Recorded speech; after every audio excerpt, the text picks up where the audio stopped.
तो पीयूष ग्रंथि पूरी पढ़ ली, हाँ कि नहीं? एफएसएच का फुल फॉर्म बताएंगे, फॉलिकल स्टिमुलेटिंग हार्मोन। एलएच का फुल फॉर्म क्या होगा? Luteinizing hormone. महिलाओं में शुक्राणु कि अंडाणु?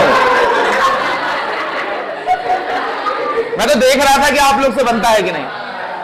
महिलाओं में ओवम, पुरुषों में स्पर्म। कौन बनाता है? एफएसएच। अच्छा, पुरुषों में एंड्रोजन, महिलाओं में एस्ट्रोजन। कौन बनाता है? LH, luteinizing hormone.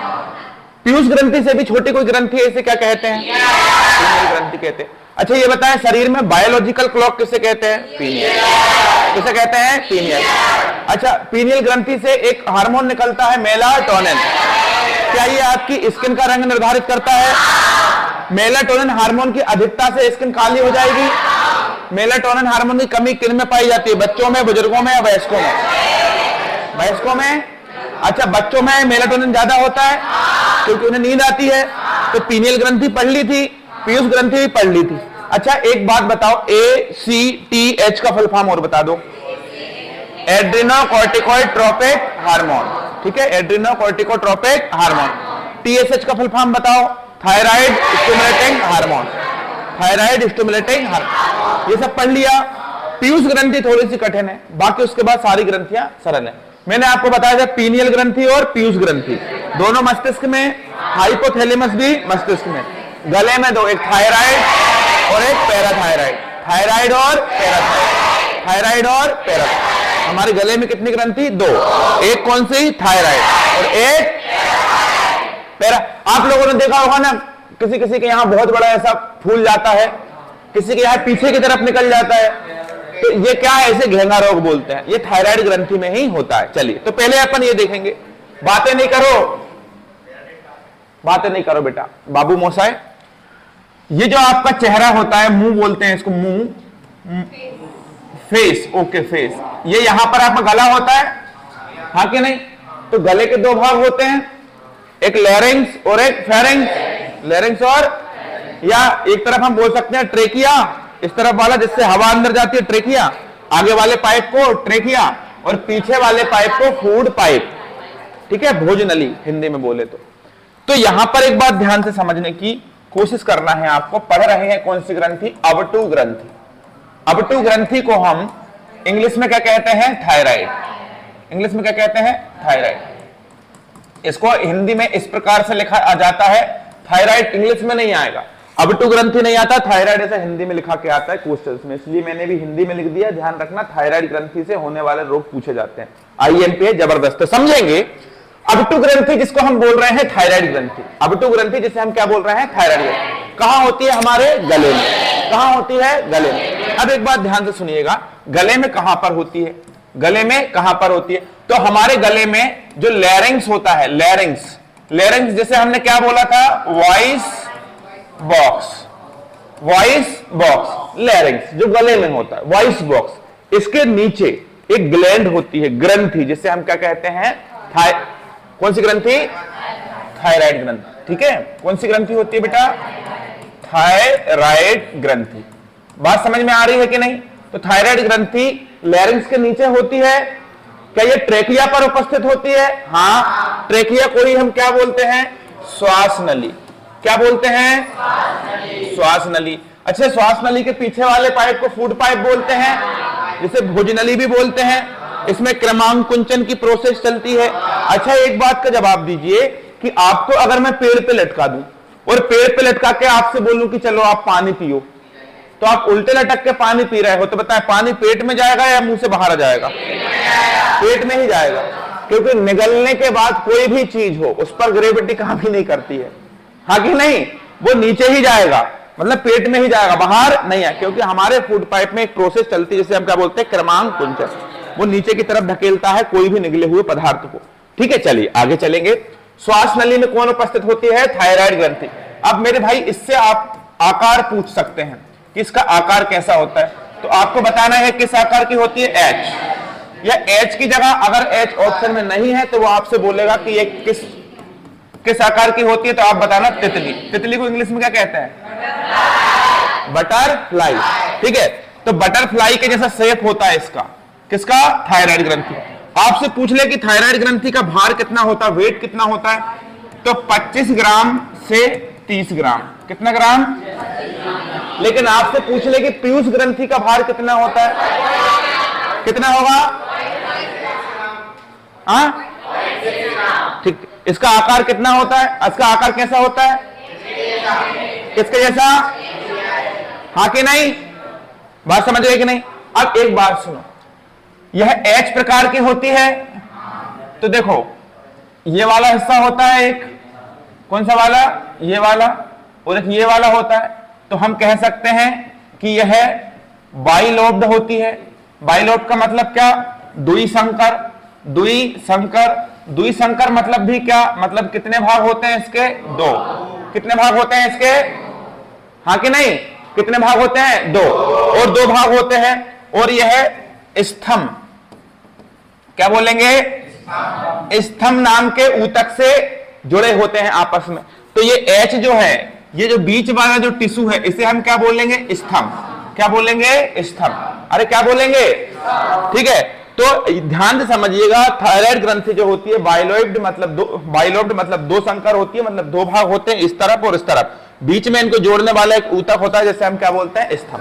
ठीक है, अब एक बात और सुनेंगे हम ध्यान से कि जो थायराइड ग्रंथि होती है, कौन सी ग्रंथि होती है? जो थायराइड ग्रंथि होती है, यहां पर एक थायरोग्लोबिन नाम का हार्मोन निकलता है, सॉरी थायरोग्लोबिन नाम का एक प्रोटीन निकलता है। ध्यान से सुनेंगे, थायराइड ग्रंथि से कौन सा प्रोटीन निकलता है? थायराइड से कौन सा प्रोटीन निकलता है? थायरोग्लोबिन। कौन सा प्रोटीन? थायरोग्लोबिन प्रोटीन। ठीक है, अब बिल्कुल ध्यान से समझेंगे, थायरोग्लोबिन प्रोटीन जब निकलता है तो इसके निकलने के पश्चात यह थायरोग्लोबिन प्रोटीन बनता है कौन सी ग्रंथि में? थायराइड ग्रंथि। जब यह प्रोटीन बनता है तो यह 2 हार्मोन को सक्रिय एक्टिवेट करता है या इनका निर्माण करने का प्रयास करता है। और वो 2 हार्मोन कौन कौन से हैं? ठीक है, वो दोनों हार्मोन है, एक T3 हार्मोन, कौन सा है? T3, और एक हार्मोन कौन सा है? T4। ठीक है, अब यहां पर हम समझेंगे सर T3 और T4 का मतलब क्या होता है। किस किस का मतलब? यहीं पर लिख देता हूं। T3 का मतलब होता है, T3 का मतलब होता है, अरे यार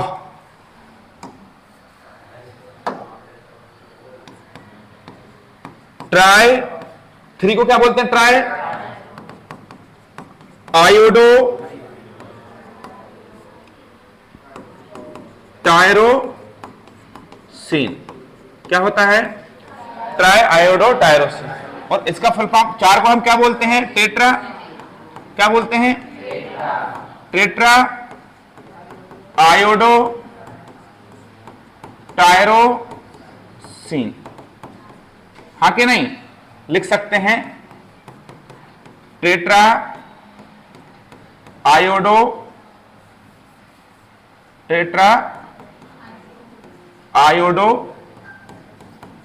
टायरोसिन और ट्राई आयोडो टायरोसिन। इसको आप ध्यान में रखिए। देखो आयोडो टायरोसिन यहां भी है, आयोडो टायरोसिन यहां भी है, बस यहां 3 और यहां 4। 3 को हम ट्राई बोलते हैं, 4 को हम टेट्रा बोलते हैं। 3 को हम क्या बोलते हैं और 4 को हम क्या बोलते हैं? बात समझ में आ गई कि नहीं आ गई? अब यहां पर एक बात समझिए, यहां पर हमने 3 क्यों लिखा, यहां पर हमने 4 क्यों लिखा? इसका सबसे बड़ा कारण इतना है कि 3 इसलिए लिखा क्योंकि यहां पर जो 3 मॉलिक्यूल्स होंगे, जो 3 अणु होंगे, वो किसके होंगे? आयोडीन के। किसके होंगे? आयोडीन। और इसके साथ एक अणु हमेशा चलता है अमीनो एसिड का, अमीनो अम्ल। अमीनो अम्ल एक इस तरफ भी रहेगा और एक अणु का अमीनो अम्ल इस तरफ भी हमेशा रहेगा। ठीक है, ध्यान रखिएगा। तो लेकिन यहां पर कितने आयोडीन है? 3। लेकिन आयोडीन की अगर बात करें तो यहां पर कितने होंगे? 4 आयोडीन के मॉलिक्यूल से 4 आयोडीन के अणु होते हैं। बात समझ में आ रही है कि नहीं बेटा? ठीक है, तो T3 का फुल फॉर्म क्या होता है? Try iodo tyrosine. T4 का मतलब टेट्रा आयोडो।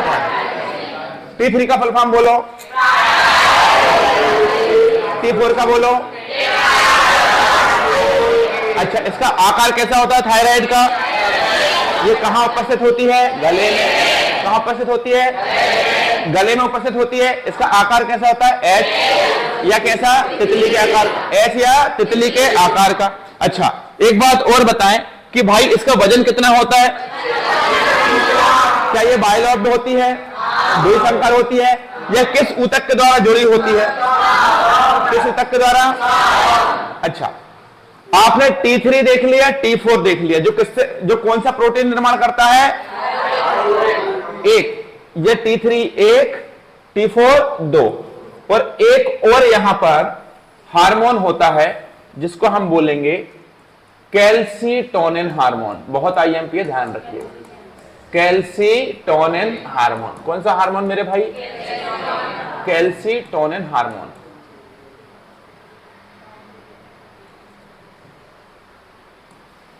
कैल्सीटोनिन हार्मोन, ठीक है।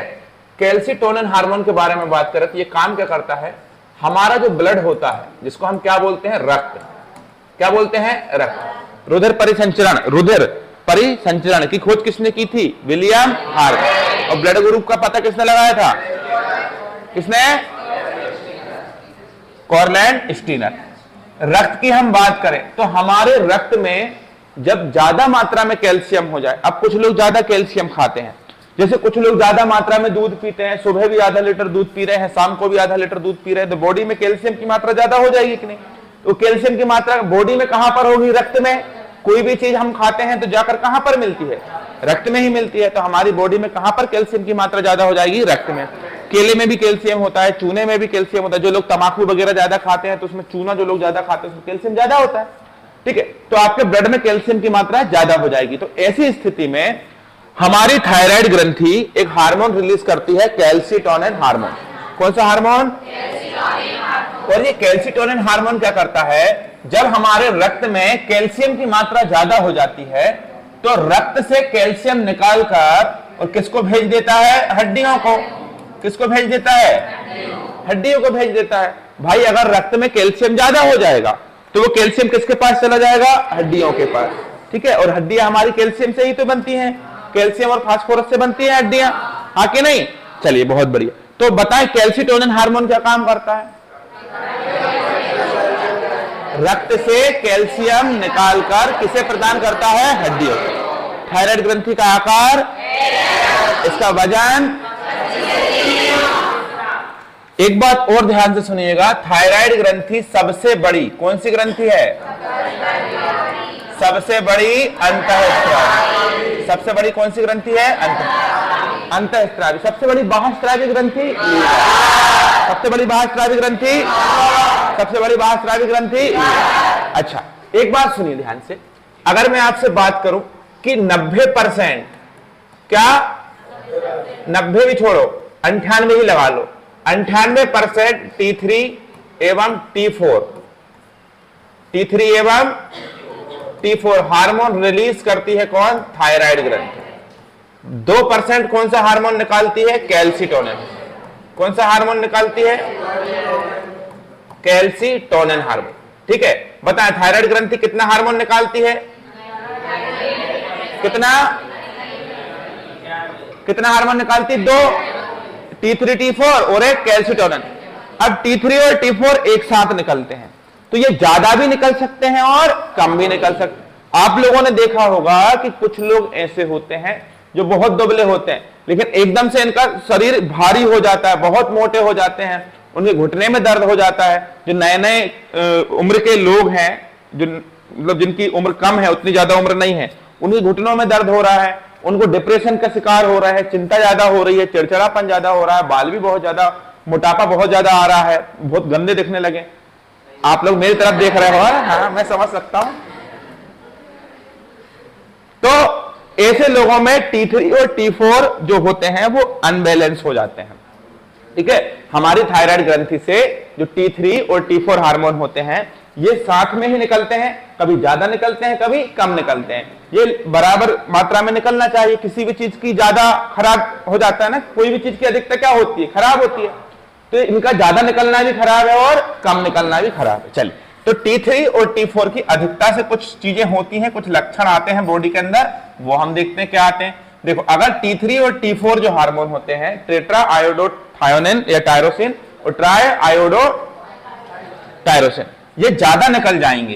क्या निकल जाएंगे, तो क्या हो जाएगा, अगर ये ज्यादा निकल जाएंगे तो मेरे भाई व्यक्ति को चिंता ज्यादा होने लगेगी। चिंता अपने आप, कुछ लोगों को आपने देखा होगा कि कुछ लोग बेसिक टेंशन में रहते हैं बहुत ज्यादा, बात कुछ नहीं है पर टेंशन दुनिया भर की है, चिंता।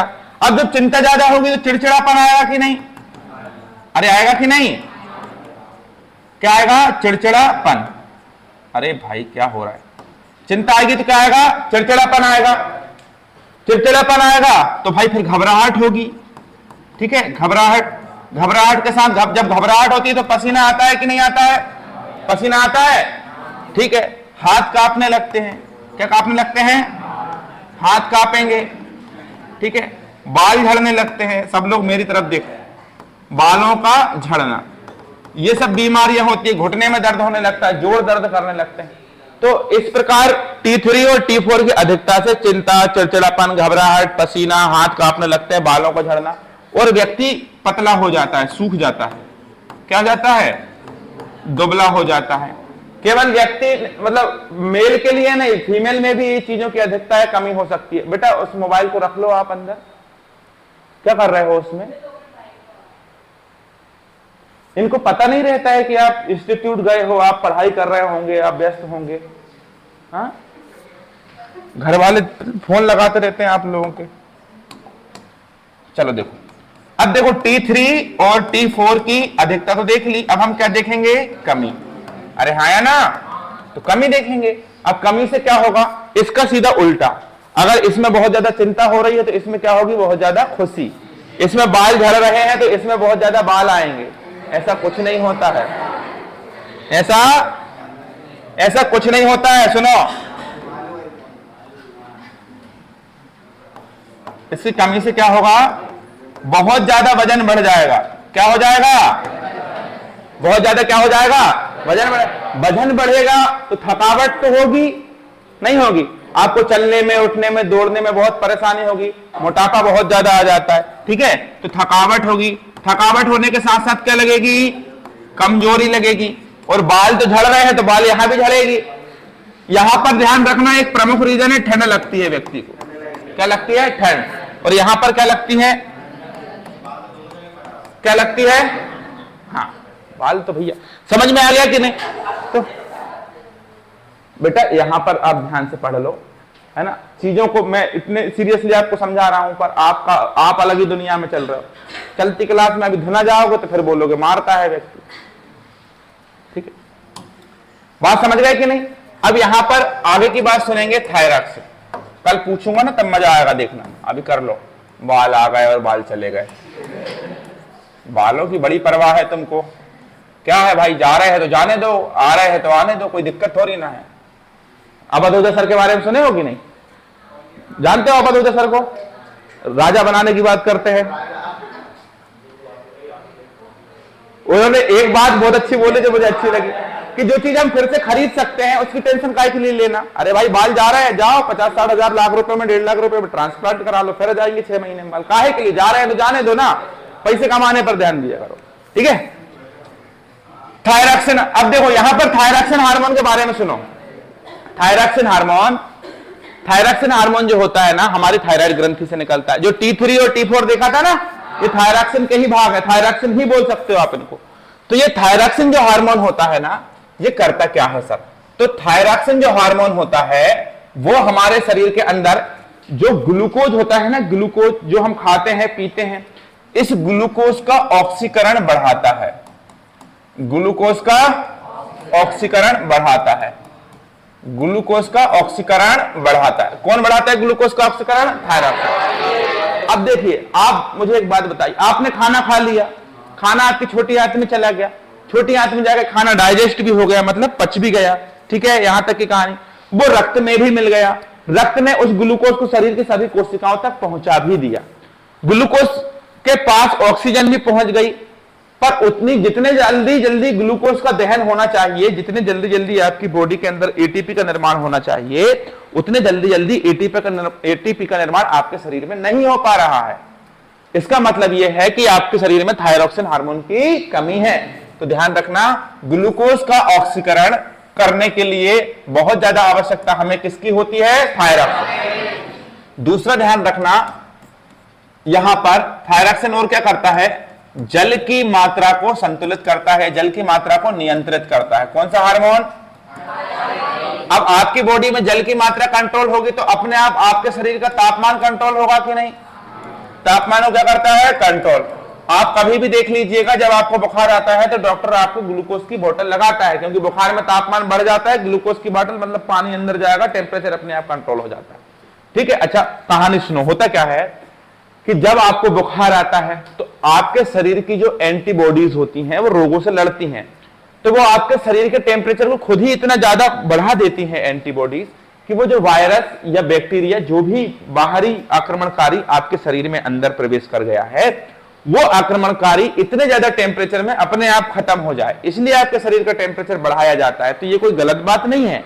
आपको 98.6 मतलब जो रहता है ना, शरीर का सामान्य तापमान होता है 98.6 फ़ारेनहाइट, ठीक है, ये सामान्य तापमान होता है। लेकिन किसी को 1 डिग्री सेल्सियस बढ़ के आ गया, 99 हो गया, किसी का 100 हो गया, तो और गर्म हो रहा हूं, देखो हाथ लगा के देखो डॉक्टर के पास, अरे इससे कुछ बहुत ज्यादा परेशानी नहीं होती है। 102, 103, 104 हो जाता है बुखार जब बहुत ज्यादा परेशान हो जाते हैं, लेकिन 100 डिग्री सेल्सियस तो सामान्य बात है यार। अगर आप रनिंग करने के लिए जाओगे ना, वैसे ही आपका टेम्परेचर इतना हो जाता है। तो आपके शरीर का टेम्परेचर बढ़ाती है आपके शरीर की रोग प्रतिरोधक क्षमता, ठीक है, तो अच्छी चीज होती है। आपको अगर बुखार आया है और आपके शरीर का तापमान बढ़ नहीं रहा है तो बात खराब है। शरीर का तापमान बढ़ रहा है मतलब आपके शरीर के अंदर जो एंटीबॉडीज हैं वो काम कर रही हैं, वो आपके शरीर के तापमान को बढ़ा रही हैं ताकि वायरस बैक्टीरिया अपने आप खत्म हो जाए। यस और नो? अब ऐसी परिस्थितियों में जहां पर आप बहुत ज्यादा हार्डवर्क कर रहे हो, हटाओ उस बात को, जब आप मेहनत करते हो, आप पेड़ काट रहे हो, कुल्हाड़ी चला रहे हो, गड्ढा खोद रहे हो, तो आपको गर्मी का एहसास होता है, क्योंकि जब आप काम करते हो तो आपके शरीर की जितनी भी कोशिकाएं होती हैं उनको ज्यादा मात्रा में ग्लूकोज चाहिए और ज्यादा मात्रा में ऑक्सीजन चाहिए, क्योंकि उनकी एनर्जी जल्दी जल्दी खत्म। आप सोओगे जब ज्यादा एनर्जी खत्म होगी, या जागोगे काम करोगे जब? काम करेंगे जब, ठीक है। तो जब आप जल्दी जल्दी काम करते हो किसी जगह पर तो उतने ही जल्दी जल्दी ग्लूकोज का ऑक्सीकरण होता है, उतने जल्दी जल्दी कोशिकाओं को ऑक्सीजन और ग्लूकोज दोनों चाहिए।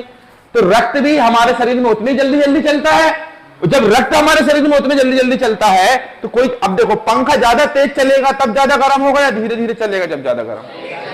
जहां पर भी गतिज ऊर्जा होती है वहां पर टेम्परेचर बढ़ जाता है। तो आपके शरीर में जब रक्त जल्दी जल्दी चलता है, ठीक है, जल्दी जल्दी क्यों चल रहा है बताओ? क्योंकि आप जल्दी जल्दी काम कर रहे हो। तो आपके शरीर में जब जल्दी जल्दी रक्त चल रहा है तो गतिज ऊर्जा के कारण आपके शरीर का टेम्परेचर बढ़ जाता है। अब शरीर का तापमान बढ़ गया तो इतने ज्यादा तापमान हो जाएगा तो हमारे शरीर की हर एक कोशिका गर्म हो जाएगी भाई, कोशिकाएं गर्म हो जाएगी, ऑक्सीजन का जो टेम्परेचर है वो भी गर्म हो जाएगा, फेफड़ों का टेम्परेचर भी ज्यादा हो जाएगा। तो ऐसे में हमारे शरीर को नुकसान पहुंच सकता है। तो हमारा ब्रेन क्या करता है, हमारे ब्रेन में ग्लैंड होती है हाइपोथैलेमस ग्लैंड या हाइपोथैलेमस ग्रंथि। ये श्वेत ग्रंथियों के द्वारा शरीर के सभी हिस्सों से पसीने को निकाल देती है। पसीना क्या होता है? पानी ही होता है, हमारे शरीर के रोम छिद्रों द्वारा बाहर आ जाता है। सॉल्ट वगैरह, नमक वगैरह होता है पसीने में, और लाइसोसोम वगैरह होते हैं जो बैक्टीरिया को मारते हैं, ठीक है।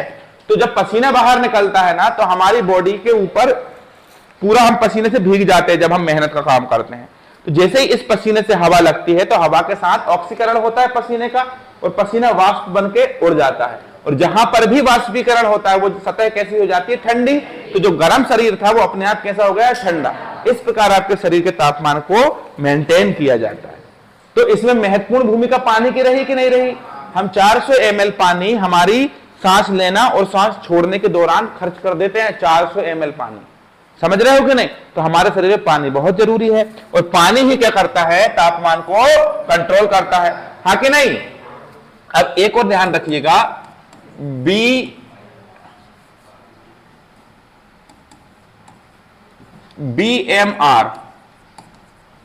बीएमआर को हम क्या बोल सकते हैं? बीएमडब्ल्यू, बहुत बढ़िया बेटा, बेसल मेटाबॉलिक रेट। इसका मतलब क्या होता है? बेसल मेटाबॉलिक रेट का मतलब यह होता है कि जब हमारे शरीर में, इतने प्यार से समझा रहा हूं तो समझ लो बेटा, हमारे शरीर में जो सेल्स होती है ना, कोशिकाएं, जितनी भी कोशिकाएं हों, वो सभी कोशिकाओं को आवश्यकता होती है ऑक्सीजन की। क्यों ऑक्सीजन की आवश्यकता क्यों होती है? क्योंकि हमारे शरीर की सभी कोशिकाएं जिनके पास ग्लूकोज है वो एनर्जी लेने की कोशिश करेंगी, लेकिन ग्लूकोज को खा के एनर्जी नहीं मिलेगी। ग्लूकोज को जब ऑक्सीजन मिलेगी तब ग्लूकोज का ऑक्सीकरण होगा, जिससे एटीपी बनेगी, तब हमारे शरीर की कोशिकाओं में एनर्जी आएगी। तो हमारे शरीर की जो कोशिकाएं होती हैं, इनको जब एनर्जी चाहिए होती है तो इन्हें काय की आवश्यकता होगी? ग्लूकोज की और ऑक्सीजन की। तो ग्लूकोज तो आ जाता है, लेकिन ऑक्सीजन भी तो आनी चाहिए। तो हमारे शरीर की कोशिकाएं ऑक्सीजन को जितनी स्पीड में खींचेंगी, वही जो रेट होता है, वही जो दर होती है, उसे हम कहते हैं बेसल मेटाबॉलिक रेट। हाँ कि नहीं? तो कोशिका के द्वारा ऑक्सीजन का उपभोग करने की जो दर है, उसे हम बेसल मेटाबॉलिक रेट कहते हैं। तो क्या ये चारों काम आपको समझ में आ गए थायरॉक्सिन हार्मोन के? अरे बात समझ में आ रही है कि नहीं आ रही है? अब देखो, ये थायरॉक्सिन हार्मोन की उपलब्धता से होने वाले लाभ हैं शरीर में। लेकिन इन केस अगर थायरॉक्सिन हार्मोन की कमी हो जाए, निकेत भाई, इसकी कमी हो जाए बेटा, बोलते क्यों नहीं हो? थायरॉक्सिन की क्या हो जाए? अभी पूछता हूं मैं, रुको जरा। थायरॉक्सिन की क्या हो जाए? कमी। तब क्या होगा बताओ? तब होगा ये, सबसे पहले एक रोग होगा जड़ मानवता। ध्यान रखना, कौन सा रोग होगा? जड़ मानवता। जड़ मानवता रोग क्या होता है बेटा? जड़ मानवता। जड़ मानवता क्या होता है? जड़ मानवता को हम क्या बोलते हैं? क्रेटेनिज्म। ठीक है, इंग्लिश में बात करें तो जड़ मानवता नाम का जो रोग होता है, ये बच्चों में होता है। ठीक है, छोटे छोटे जो बच्चे होते हैं ना, उनमें होता है। अगर थायरॉक्सिन हार्मोन की कमी हो जाए ना बच्चों में, तो उनको जड़ मानवता क्रेटिनिज्म नाम का रोग हो जाता है, डिसीज हो जाती है। इसमें क्या होगा? उस बच्चे के बुद्धि का विकास रुक जाएगा। किसका विकास रुक जाएगा? बुद्धि का विकास रुक जाएगा। अब दूसरा एक और रोग सुनो। अगला रोग होता है मिक्सिडिमा। इसको इंग्लिश में भी यही बोलते हैं, मिक्सिडिमा। इसमें क्या हो जाएगा? ये बच्चों में होता है। ये किस में होता है? महिलाओं में। ये किस में होता है? महिलाओं में। अगर मिक्सिडिमा रोग हो जाएगा महिलाओं को, तो किसकी कमी से हो जाएगा? थायरॉक्सिन। थायरॉक्सिन हार्मोन की कमी से कौन सा रोग होता है? मिक्सिडिमा। अब पहले तो ये सुनिए कि थायरॉक्सिन हार्मोन निकलता कहां से है, जल्दी बताओ। कौन सी ग्रंथि से? थायराइड ग्रंथि से। ठीक है, और कब निकलता है? जब थायराइड ग्रंथि को क्या मिलता है? आयोडीन। आयोडीन मतलब आयोडीन किस में मिला होता है? नमक में। हम आयोडीन को सीधा नहीं खा सकते, हम नमक में मिले हुए आयोडीन को खाते हैं। ठीक है, तो मिक्सिडिमा रोग किस में होता है? महिलाओं में। किसकी कमी से? थायरॉक्सिन हार्मोन की कमी से। ठीक है, इसमें क्या होता है? इनका वजन बढ़ने लगता है। इनका वजन क्या होने लगता है? बढ़ने लगता है। हाँ कि नहीं? और बांझपन जैसी समस्या आ जाती है, मतलब ये मां नहीं बन पाती इसकी कमी से। तो ये मिक्सिडिमा रोग होता है। कौन सा रोग होता है? मिक्सिडिमा। कौन सा रोग होता है? एक रोग होता है हाइपोथायराइडिज्म। हाइपोथायराइडिज्म। हाइपोथायराइडिज्म का मतलब क्या होगा? हाइपोथायराइडिज्म नाम का जो रोग होता है, ये सभी में हो सकता है। हाइपो और हाइपर। हाइपो का मतलब होता है थायरॉक्सिन हार्मोन की कमी। तो हाइपोथायराइडिज्म क्या है? थायरॉक्सिन हार्मोन की कमी। इसका हिंदी में हम क्या समझेंगे? थायरॉक्सिन हार्मोन की कमी। सीधा सीधा अगर ये आता है तो इससे जो यौन अंग होते हैं, कौन से अंग होंगे? यौन अंग। यौन अंग, इनमें समस्याएं आना क्या हो जाएगी? चालू हो जाएगी। ठीक है, समस्या आना यौन अंगों में चालू हो जाएगी, मतलब ये यौन अंग जो होंगे वो काम करना बंद कर देंगे। हाँ कि नहीं? चलिए, यौन अंग का मतलब तो आप समझते हैं, संतान की उत्पत्ति के लिए जिन अंगों का प्रयोग किया जाता है उन्हें यौन अंग कहा जाता है। इतना तो सभी को पता है। ठीक है, हाइपोथैलेमस और हाइपोथायराइडिज्म। अब अगला एक और रोग समझना, घेंगा। घेंगा को ध्यान रखना, ग्वाइटर और गलगंड के नाम से भी जानते हैं। ठीक है, ग्वाइटर, घेंगा या गलगंड। थायरॉक्सिन हार्मोन नहीं निकलेगा तो हमारे गले की थायराइड ग्रंथि सूज जाएगी। सूज जाएगी तो इसका आकार सूजन के कारण क्या हो जाएगा? बड़ा। और ये इतनी बड़ी हो जाएगी कि आगे भी लटक जाएगी और पीछे की तरफ भी जा सकती है। ठीक है, तो ये गले से बाहर आ जाती है, जिसको हम क्या बोलते हैं? घेंगा रोग। कौन सा रोग बोलते हैं? और ये भी किसकी कमी से होता है? आयोडीन की कमी से। कौन की कमी से होता है बेटा? हाँ कि नहीं? अब एक होता है, बातें क्यों करते हो यार? सौरभ बता, हाइपोथायराइडिज्म क्या है? हाइपोथायराइडिज्म कौन सा रोग है? महिलाओं में होता है। अच्छा अच्छा अच्छा अच्छा अच्छा, बहुत बढ़िया। घेंगा रोग किसकी कमी से होता है?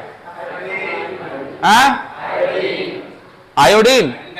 अच्छा, कौन सी ग्रंथि में होता है घेंगा रोग? थायरॉक्सिन। थायरॉक्सिन तो हार्मोन है, ग्रंथि कौन सी? थायरॉक्सिन। ठीक है। अगला रोग हशीमोटो रोग। कौन सा रोग? हशीमोटो।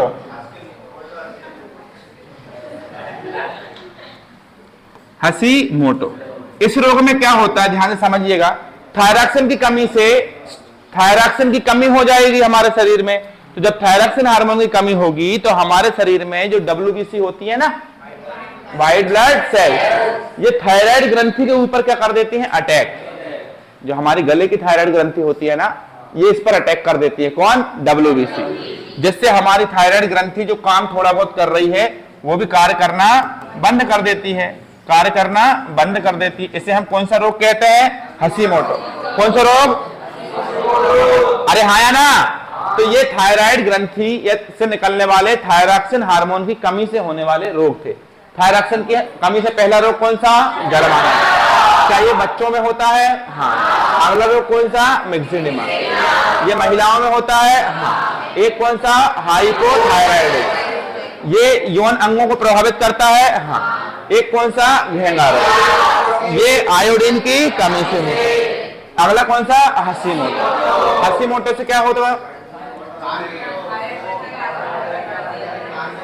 क्या हो जाएगा? ठीक है। हशीमोटो WBC किसके ऊपर अटैक कर देंगी? किसके ऊपर अटैक कर देंगी? ठीक है।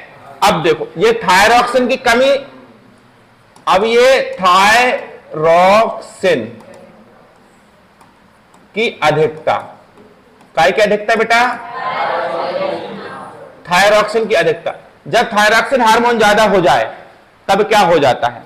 थायरॉक्सिन हार्मोन जब ज्यादा हो जाए तो क्या हो सकता है, बताएं। अगर थायरॉक्सिन हार्मोन ज्यादा हो जाए, थायरॉक्सिन हार्मोन ज्यादा कब होगा? जब आप ज्यादा मात्रा में आयोडीन खाओगे तो ज्यादा मात्रा में कौन सा हार्मोन निकलेगा? Thyroxine hormone.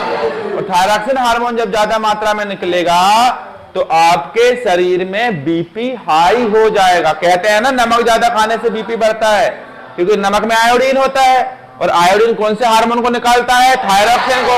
और थायरॉक्सिन हार्मोन ज्यादा निकलेगा तो ये ब्लड को गाढ़ा कर देता है।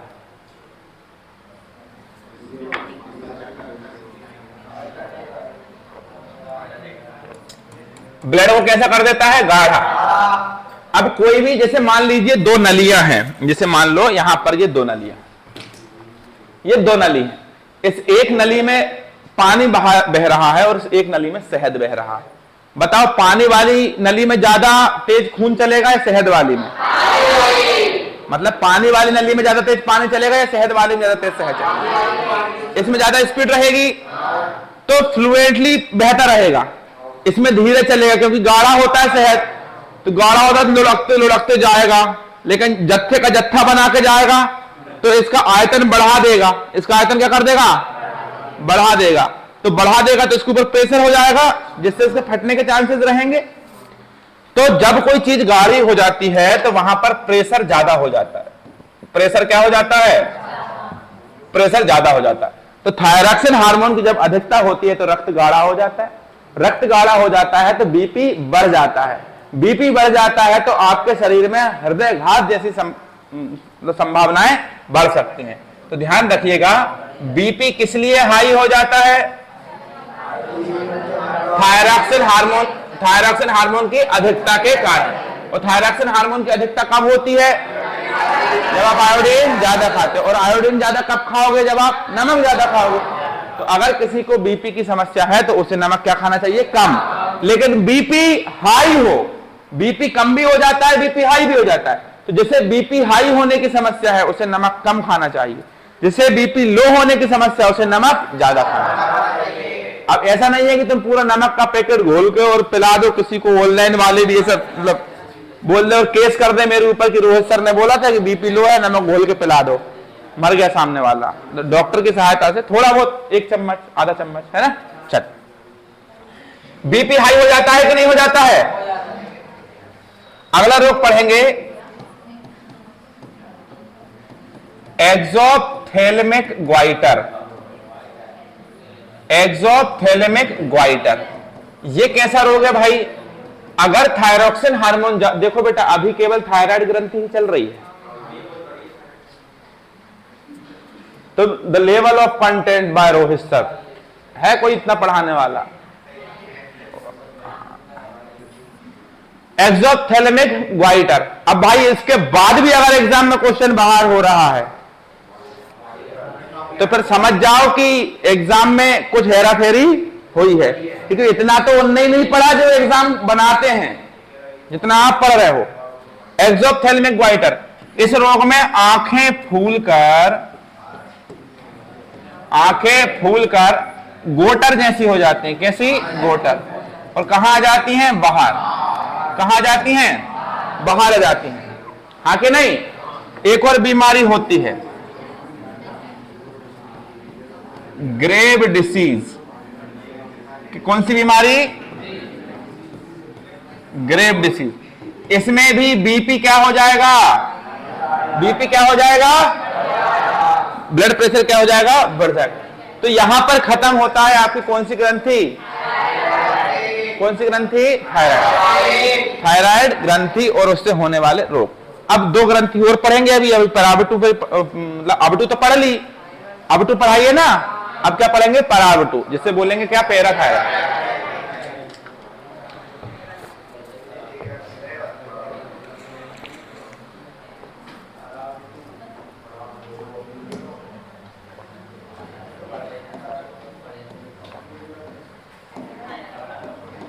पैराथायराइड कौन सी ग्रंथि बेटा? पैराथायराइड। हमारे गले में जो कौन सी ग्रंथि होती है? थायराइड। इसी थायराइड ग्रंथि के ऊपर कौन सी ग्रंथि उपस्थित होती है? पैराथायराइड। और इसकी संख्या कितनी होती है? 4। इसकी संख्या कितनी होती है? 4, 2 जोड़ी। ठीक है। तो हमारे शरीर में पैराथायराइड ग्रंथि, जिसको हम हिंदी में बोलते हैं परावटू, क्या बोलते हैं? परावटू या पराअवटू, पराअवटू ग्रंथि। ये जो पैराथायराइड या पराअवटू ग्रंथि होती हैं, इधर ध्यान दो अंजलि आप, है ना। इधर घूम के बैठो ऐसे, इधर देखो बेटा, है ना, पढ़ने आए हो ना, इधर ध्यान दो पूरा। पैराथायराइड ग्रंथि, पैराथायराइड ग्रंथि को परावटू या पराअवटू के नाम से जाना जाता है। ठीक है। ये संख्या में कितनी होती है? 4। और कौन सी ग्रंथि के ऊपर उपस्थित होती है? थायराइड। कौन सी ग्रंथि के ऊपर? थायराइड ग्रंथि के ऊपर उपस्थित होती है। ठीक है। और एक बात ध्यान से सुन लीजिए कि जो पैराथायराइड ग्रंथि होती है, कौन सी ग्रंथि की बात कर रहे हैं? पैराथायराइड। पैराथायराइड ग्रंथि जो होती है, ये एक हार्मोन का निर्माण करती है जिससे हम बोलते हैं पैराथार्मोन। कौन सा हार्मोन? या हम इसे और क्या बोल सकते हैं? कॉलीपस हार्मोन। कौन सा हार्मोन बेटा? कौन सा हार्मोन? कॉलीपस हार्मोन। ठीक है। ये क्या काम करता है? पैराथायराइड से निकलने वाला पैराथार्मोन या कॉलीपस हार्मोन, ये काम ये करता है कि जब आपकी हड्डियों के अंदर कैल्शियम ज्यादा हो, मैंने आपको कैल्सिटोनिन हार्मोन पढ़ाया था ना। कैल्सिटोनिन हार्मोन क्या कर रहा था? रक्त से कैल्शियम लेकर हड्डियों में डाल रहा था। ठीक है। लेकिन हड्डियों के अंदर अब कैल्शियम ज्यादा हो जाएगा तो क्या होगा? तो ये हड्डियों से कैल्शियम को निकालकर, काय से निकालकर? हड्डियों से कैल्शियम को निकालकर काय में मिला देता है? रक्त में। कौन सी ग्रंथि? ठीक है। ध्यान रखना, अगर ये काम ना करे तो हमें पथरी जैसी समस्या हो सकती है। क्यों? क्योंकि हड्डियों के अंदर कैल्शियम ज्यादा हो जाएगा, तो हड्डियां कैल्शियम से बनती है, तो हड्डियों का आकार बढ़ जाएगा। और जब हड्डी अपने सामान्य आकार से बढ़ जाती है तो उसे हम क्या बोलते हैं? पथरी। और यहां से एक क्वेश्चन और बनता है, ध्यान रखिएगा, पथरी किससे बनती है? कैल्शियम। पथरी किससे बनती है? Calcium oxalate. बहुत आईएमपी प्रश्न है ये, कैल्शियम ऑक्सलेट। ठीक है, इससे बनी होती है। ऑक्सलेट को हम बोल सकते हैं ऑक्सैलिक अम्ल। क्या बोलेंगे? ऑक्सैलिक अम्ल। और बेटा ऑक्सैलिक अम्ल किसमें पाया जाता है? टमाटर में। ठीक है। और कैल्शियम किसमें पाया जाता है? दूध में। तो कभी भी दूध के साथ टमाटर नहीं खाना चाहिए। आया मजा?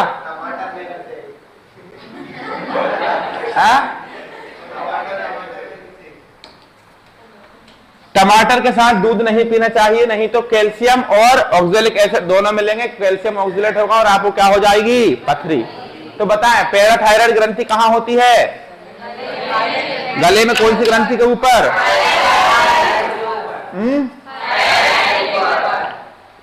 थायराइड ग्रंथि के ऊपर।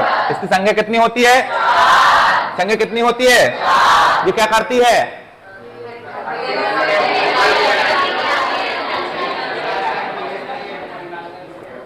अच्छा एक बात बताओ, अगर हड्डियों के अंदर भी कैल्शियम ज्यादा और खून के अंदर भी कैल्शियम ज्यादा, अब क्या होगा? ब्लास्ट नहीं होगा बेटा। अब ये होगा कि जब देखो हड्डियों के अंदर कैल्शियम ज्यादा, तो हड्डियों से कैल्शियम कौन निकाल लेगा? ब्लड। और ब्लड से अतिरिक्त मात्रा का कैल्शियम बाहर खींच लेती है किडनी। हमारी किडनी का काम, शरीर में सारे अंग काम करते हैं, किडनी ज्यादा कैल्शियम निकाल के यूरिन में मिलाकर बाथरूम के साथ उस कैल्शियम कहां कर देगी? बाहर। तो किडनी ऐसे ही नहीं है, इसको किडनी को बोलते हैं किडनी खराब हो गई, कोई दिक्कत नहीं है। प्रेमानंद महाराज को जानते हैं आप लोग? हाँ, दोनों किडनी फेल है, उसके बाद भी व्यक्ति देखो मतलब पूरी दुनिया पे विदेशों से लोग उनके चरण छूने के लिए आ रहे हैं। विराट कोहली देखो, मतलब विराट कोहली की स्थिति बहुत डाउन हो चुकी थी मैच खेलते खेलते, मतलब वो चल ही नहीं रहा था मैच में, लेकिन जब प्रेमानंद जी से आया, मिला वृंदावन में, चरण छुए, उसके बाद जो चला कि वापस रोहित शर्मा से कप्तानी लेकर विराट कोहली को देने की बातें होने लगी। इतना अच्छा खेला वो, मतलब हर मैच में देखो, आज भी उसका नाम फिर वापस वैसे के वैसा बना लिया। तो दोनों किडनी फेल होने के बाद भी गुरुदेव में कितनी ताकत है कि नहीं? चलो अगली ग्रंथि कौन सी आएगी? थायराइड पढ़ ली, पैराथायराइड पढ़ ली। अब अगली ग्रंथि कौन सी आएगी? थाइमस।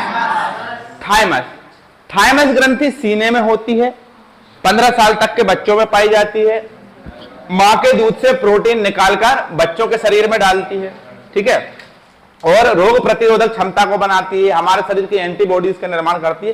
पढ़ा चुका हूं, लेकिन इसको थाइमस ग्रंथि जो है आपकी, टेस्टिस, ओवरी, थाइमस ग्रंथि, इन तीनों को साथ में पढ़ाऊंगा क्योंकि वो सब एक दूसरे से जुड़ी हुई है, तो इसलिए अभी, और पेनक्रियाज भी उसी से जुड़ी हुई है। तो उससे पहले हम एक ग्रंथि देखेंगे जिसको हम बोलेंगे एड्रिनल ग्रंथि। कौन सी ग्रंथि? कौन सी ग्रंथि? एड्रिनल ग्रंथि। एड्रिनल ग्रंथि, एड्रिनल ग्रंथि को हम क्या बोलते हैं भाई? अधिवृक्क ग्रंथि। कौन सी ग्रंथि? हिंदी में भी आ सकती है। अब बिल्कुल ध्यान से समझना बेटा इसके बारे में, ठीक है? देखो हमारा जो शरीर है, इसमें इस प्रकार कितनी किडनी है? 2। और इन्हीं किडनी से यहां से ये नलियां गई हैं, ये, और ये क्या है आपका? मूत्राशय, ठीक है? सुनो ध्यान से, हमारे शरीर में किडनियों की संख्या कितनी है बेटा? 2। तो यहां से इस धमनी या सिराओं की हम बात करें, ब्लड आता है किडनी के अंदर, तो किडनी उस रक्त को फिल्टर करती है, और जो भी बेकार पदार्थ होता है उस बेकार मटेरियल को इस रास्ते से पानी के थ्रू, पानी के साथ मिला के बाहर भेज देती हैं। ये हिस्सा पूरा फुल हो जाता है तो आपको लगता है बहुत जोर से बाथरूम आई, इसको हम बोलते हैं मूत्राशय, मूत्र थैली, ठीक है? तो ये किडनी है। इस किडनी के 2 भाग होते हैं, ध्यान रखिएगा, एक होता है कॉर्टेक्स और एक होता है मेडुला। लिख देता हूं यहां पे, कॉर्टेक्स, और दूसरा कौन सा होता है? मेडुला। कितने भाग होते हैं? 2। ये जो बाहरी भाग देख रहे हो आप, ये जो बाहरी भाग देख रहे हो, ये वाला हिस्सा, कौन सा हिस्सा? ये जो हिस्सा देख रहे हैं, इसको हम क्या बोलेंगे? कॉर्टेक्स। इसको हम क्या बोलेंगे बेटा? कॉर्टेक्स, ठीक है? हमारी किडनी के बाहरी हिस्से क्या बोलते हैं? कॉर्टेक्स, ठीक है? ये हिस्सा कौन सा है? कॉर्टेक्स। चित्र बनाने में टाइम लगता है, इसलिए मैं ऊट पटांग चित्र बना देता हूं जल्दबाजी में, ठीक है? चलो देखो, ये बाहरी हिस्सा क्या है? कॉर्टेक्स। क्या बोलेंगे इसको? कॉर्टेक्स। और जो अंदर वाला हिस्सा है, इसको हम क्या बोलेंगे? मेड्यूला, ठीक है, ध्यान से देखो। अब इसमें इस प्रकार से एक ग्रंथि पाई जाती है। क्या पाई जाती है? अरे हाँ या ना? क्या पाई जाती है बेटा? एक ग्रंथि समोसे के आकार की। ठीक है, जब किडनी पढ़ेंगे तो इसको और ज्यादा डिटेल में पढ़ेंगे, बहुत सारी चीजें, लेकिन अभी केवल ग्रंथि के कार्यों को समझिए। तो एड्रिनल ग्रंथि, तो एड्रिनल ग्रंथि के भी दो भाग होगा, एक बाहरी भाग और एक अंदर वाला, एक बाहरी भाग और एक अंदर वाला। तो एड्रिनल ग्रंथि का एक भाग होता है कॉर्टेक्स और एक भाग क्या होता है? मेडुला। एड्रिनल ग्रंथि कहां पर स्थित रहती है? किडनी के पास। बढ़िया लग रहा है यार चित्र, क्यों? तो एड्रिनल ग्रंथि कहां पर स्थित रहती है? किडनी के पास। बाहर वाले हिस्से को कॉर्टेक्स, अंदर वाले हिस्से को तो वही तो बोल रहे हैं। ठीक है, थके तो नहीं बेटा आप लोग? अच्छे से समझ में आ रहा है ना? शांति, आप ये मत सोचा करो कि यार बहुत प्रेशर है, बहुत कठिन है। बिल्कुल शांति से बेटा करो यार, कुछ भी ऐसा नहीं है जो नहीं समझ में आए, कितना आसान है। और नहीं आए तो आप पूछ लिया करो, और फिर भी नहीं आए तो छोड़ दिया करो। हाँ, ज्यादा लोड लेके मर जाने से तो अच्छा है कि एग्जाम ना निकले, है ना? चल, तो सबसे पहले क्या पढ़ेंगे बेटा? कॉर्टेक्स। क्या पढ़ेंगे मेरे बच्चे? क्या कॉर्टेक्स बाहरी भाग होता है? तो याद रखना, एड्रिनल ग्रंथि का सबसे बाहरी भाग क्या होता है? कॉर्टेक्स। एड्रिनल ग्रंथि का अंदर वाला भाग कॉर्टेक्स में याद रखना मैसेज। क्या याद रखना? मैसेज।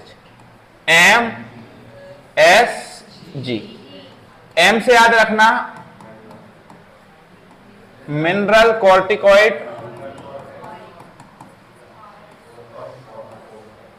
एस से याद रखना सेक्स कॉर्टिकॉइड,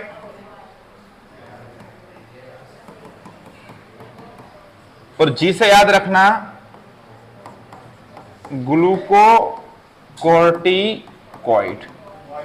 ठीक है, सबसे पहले क्या लिखा है? Mineral corticoid. मिनरल कॉर्टिकॉइड क्या होता है? मिनरल कॉर्टिकॉइड एक हार्मोन होता है। ठीक है, यह हार्मोन हमारी किडनी के अंदर जो मिनरल होते हैं, जो पानी होता है, समझ लो जो भी खनिज पदार्थ होते हैं। एक बार आदित्य नींद आ रही है क्या बेटा? एक मुक्का पड़ेगा ना, अभी नींद भाग जाएगी। देखो यहां ये क्या है? ध्यान रखना, किडनी किसी चीज को छान लेती है। छानने के बाद आप एक बात बताओ, आप गन्ने की दुकान पे गए हो, गन्ने के रस, वो गन्ना डालता है मशीन में, रस निकलता है, बाहर निकाल के उसी गन्ने को मोड़ के फिर उसी मशीन में डाल देता है, तो और थोड़ा निचोड़ जाता है। या आप कपड़े को धोते समय निचोड़ते हो और फिर दोनों तरफ से घड़ी बनाकर और निचोड़ते हो। तो यही काम करता है मिनरल कॉर्टिकॉइड हार्मोन। ये क्या करता है? एक बार छने हुए पदार्थों को वापस छानने की कोशिश कर रहा है, जिससे और मतलब जो अच्छी चीजें हैं वो वेस्ट ना हो। ठीक है, तो मिनरल्स को पुनः अवशोषण के लिए प्रेरित करता है कौन? Mineral corticoid. हमारे शरीर में जो सेक्सुअल ऑर्गन हैं, जो यौन अंग हैं, ठीक है, तो इन अंगों को समय अनुसार इनमें जो परिवर्तन होते हैं, ठीक है, जैसे शरीर पे बाल आना। जो छोटे बच्चे होते हैं उनके शरीर पर बाल नहीं होते। हम जब 3 साल के थे तो हमारी दाढ़ी मूंछ आई थी क्या? नहीं। हम जैसे जैसे बड़े होते जा रहे हैं, बड़े मतलब फुल हो चुके हैं, अब तो इससे बड़े क्या होंगे, है ना? आप होंगे बड़े आगे, मतलब मैं अपनी बता रहा हूं। तो दाढ़ी मूंछ आ रहे हैं, ठीक है, दाढ़ी, शरीर पर बाल आना, दाढ़ी आना, मूछे आना, जो यौन अंग है उनमें भी कुछ परिवर्तन होते हैं। तो उन परिवर्तनों को या उन परिवर्तनों के लिए प्रेरित कौन होता है? Sex corticoid hormone. अगर इसकी कमी हो जाए तो सेक्सुअल अंग जो बचपन में जितने जैसे रहते हैं ना वैसे ही रहेंगे फिर।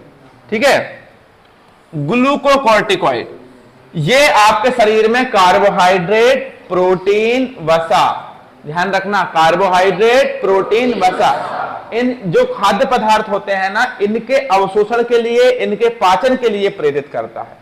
बात समझ में आ रही है कि नहीं?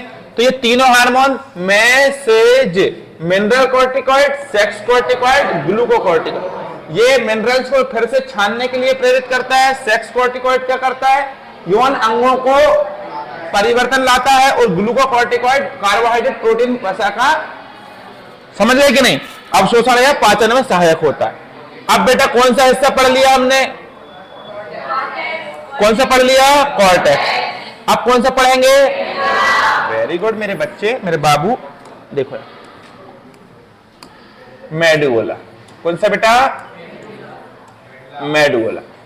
मेडुला नामक अंदर वाला जो हिस्सा होगा, इससे कितने निकलेंगे हार्मोन? दो। कितने निकलेंगे? दो। एक एपिनेफ्रीन और एक नॉन एपिनेफ्रीन। एपिनेफ्रीन और एक नॉन एपिनेफ्रीन। यस और नो? अब एपिनेफ्रीन क्या होता है बेटा? एपिनेफ्रीन और नॉन देखो ज्यादा कुछ नहीं है, आप परेशान मत होना। इसको हम बोलते हैं एड्रीनेलिन और इसको हम बोलते हैं non adrenaline. Non adrenaline hormone, ठीक है, ये हार्मोन होते हैं। अब हार्मोन 3 दिन चल रहे हैं, आज तीसरा दिन है क्या? ये कौन सी क्लास है हार्मोन की? ग्रंथि की तीसरी क्लास है, तो 4 क्लास में खत्म होंगी ग्रंथि, है ना। देखो एड्रेनालिन हार्मोन ऐसी स्थिति में काम आता है जैसे कि आपकी नींद लगी है, और कई बार ऐसा होता है कि आप बहुत ऊंचे पेड़ से, किसी पहाड़ से, किसी चोटी से, किसी घर से, किसी छत से गिर रहे हैं नीचे, और गिरते आ रहे हैं, गिरते गिरते गिरते गिरते गिरते गिरते, और आपको नींद में ही आप बहुत घबरा रहे हैं और चिल्लाने की कोशिश कर रहे हैं, लेकिन आपकी आवाज नहीं निकल रही है, और आप देख रहे हैं कि मम्मी बगल में बैठी है, मैं इतना जोर जोर से चिल्ला रहा हूं लेकिन ये मुझे सुन नहीं रही है, उठा नहीं रही है। और वास्तविकता में आपकी स्थिति इतनी ज्यादा भयानक हो जाती है कि आपकी घबराहट में नींद खुल जाती है, और उस स्थिति में आप देखना आपके हृदय की धड़कन धक धक धक धक धक इस तरह से हो जाती है। तो हृदय की जो गतिविधि है उसको बहुत ज्यादा, या ऑक्सीकरण की दर को बहुत ज्यादा बढ़ा देना, खून की संचालन को बहुत ज्यादा बढ़ा देना आकस्मिक परिस्थितियों में, यह काम होता है एड्रेनालिन हार्मोन का, ठीक है। एक होता है नॉन एड्रेनालिन हार्मोन, इसमें भी हार्ट की जो रेट होती है, जो हृदय पंपिंग होता है, जो आवाज होती है हार्ट बीट, यह बढ़ती है, लेकिन ज्यादा इसमें बढ़ती है। यह भी हमारे ऑक्सीकरण दर को बहुत बढ़ाता है, यह भी बढ़ाता है, लेकिन ये इससे कम बढ़ाता है, ठीक है। अब मैं बाय एग्जांपल आपको समझाता हूं, इसके बारे में समझाता हूं नॉन एड्रेनालिन हार्मोन को, ठीक है। किसको समझाऊंगा? नॉन एड्रेनालिन हार्मोन, ठीक है। ये क्या होता है? इसको हम फाइट एंड फ्लाइट हार्मोन के नाम से भी जानते हैं। जैसे मान लीजिए आप सुनसान जगह पर अकेले बैठे हैं, गुप्त अंधेरा, सुनसान जगह, आपको किसी चीज की आवाज नहीं आ रही, एकदम जंगल में आप चुपचाप बैठे हैं और देख रहे हैं टकटकी लगा के किसी जगह पर, और एकदम से कोई आए पीछे से और आपको होन करके चिल्ला दे, तो आप डरोगे कि नहीं डरोगे? ऐसा तो नहीं कि आपका दिमाग से आप पूछोगे कि ये मेरे बगल में आके हो ही कर रहा है, मुझे क्या करना चाहिए? तो फिर दिमाग आदेश करेगा कि तुमको डर जाना चाहिए, तब आप डरोगे। आप सोच के डरते हो क्या? यार देखो, मुझे पानी पीना है, मुझे पानी पीना है, तो मुझे पता है कि मैं यहां जाऊंगा, पानी पीऊंगा, बोतल उठाऊंगा और ऐसे पी लूंगा। लेकिन क्या मैं इस क्रिया को खुद से रोक भी सकता हूं कि नहीं पीना मुझे पानी, में नहीं जा रहा, मुझे पानी पीना है लेकिन मैं नहीं जा रहा, मेरा इस पे संयम है, इस पे संतुलन है। लेकिन अगर कोई अभी बहुत जोर से आवाज निकाल दे तो मुझे डरना ही पड़ेगा। अगर मैं सोचूंगा नहीं डरना नहीं है, इतनी देर में मैं डर चुका होऊंगा, तो तुरंत होने वाली जो प्रक्रिया शरीर के साथ, जैसे आप भाग रहे हैं और भागते भागते आप गिर गए ओंधी मुंह के बल, तो अपने आप हाथ आगे टेक लोगे, सोचोगे नहीं कि मैं गिर रहा हूं, मुझे क्या करना चाहिए।